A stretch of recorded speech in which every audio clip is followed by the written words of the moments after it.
Hi hello மக்களே. So ஒரு new offer வீடியோவும் சேர்த்து தாங்க இந்த வீடியோவில் பார்க்குறோம். கொத்து கொத்த பூ பூக்கிற நாட்டு ரோஜாங்க. பிங்க் கலரில் வாசனை எப்படி இருக்குன்னு ஆளை தூக்கும். அதே மாதிரி பூனா ஒரு பூ ரெண்டு பூவில் கொத்து கொத்தாக பூ பூத்துட்டே இருக்கும். பிளான்ட் சைஸும் இதிலேயே பார்த்துக்கோங்க.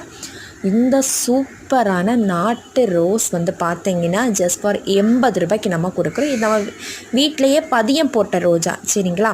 அதே மாதிரி நம்ம வீட்டிலையே பதியம் போட்ட ரோஸ் தாங்க இந்த வெள்ளை நாட்டு ரோஜா. கிடைக்கிறது ரேரு. இதில் நம்ம பார்க்க போகிறோம் பாருங்கள். இந்த வெள்ளை ரோஜா கிடைக்கிறது ரேரு. இந்த பிளான்ட் பார்த்திங்கன்னா இப்போ நம்ம 50 ரூபாய்க்கு நம்ம கொடுத்துட்ருக்குறோம். அதே மாதிரி நம்ம வீட்டிலே பதியம் போட்ட நாட்டு மஞ்சள் ரோஜா 70 ரூபாய்க்கு கொடுத்துட்ருக்கோம். ஸோ இந்த 3 ரோஜாவும் அக்டோபர் 20 வரைக்கும் இந்த ஆஃபரு. இந்த 3 ரோஜாவும் இப்போ காம்போ ஆஃபராக கொடுத்துட்ருக்கோம். வாங்குறவங்களுக்கு ஒரு சின்ன செடி தொட்டியும் சேர்த்தே கொடுக்குறோம். தேவைப்படுறவங்க கீழே கொடுத்துருக்க வாட்ஸ்அப் நம்பர் மெசேஜ் பண்ணி ஆர்டர் ப்ளேஸ் பண்ணிக்கோங்க.